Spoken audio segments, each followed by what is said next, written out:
The Reserve Bank of India (RBI) recently floated new guidelines for safe deposit locker and safe custody facilities offered by banks.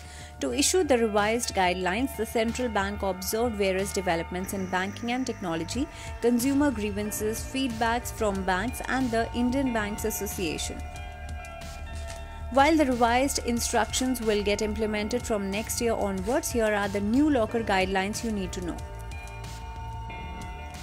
Sometimes banks may witness possible situations where the locker hirer neither manages the locker nor pays the charges. To assure timely payment of locker rent, banks are entitled to take a term deposit at the time of locker allotment. The amount will include 3 years of rent as well as the charges for breaking open the locker. However, banks should not insist on such term deposits from the existing locker holders or those who have a satisfactory operative account. According to the new rules by RBI on locker facility, the banks will have the discretion to break open any locker following due procedure if the rent has not been paid by the customer for 3 years in a row. According to the latest locker guidelines, the bank shall come up with a comprehensive board-approved policy detailing the liability owed by them for any damage or loss to the contents of the lockers owing to their neglect. Locker care will involve assuring the proper working of the locker system and safeguarding against unapproved access to the lockers.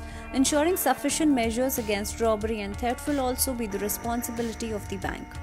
As per the new rules, a bank shall not be accountable for any harm or loss of belonging of locker due to natural calamities like earthquake, floods, etc. Banks, though, will adopt proper safety to ensure protection from such disasters. Also, banks will include an additional clause in the locker agreement that will prohibit the hirer to keep anything hazardous in the locker. In case of events like fraud by banking professionals, fire or building collapse, the liability of the banks has been set to 100 times the amount of the yearly rent.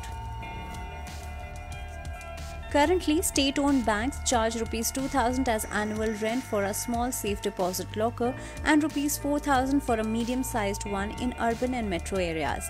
The annual rent for a large locker is Rs 8,000.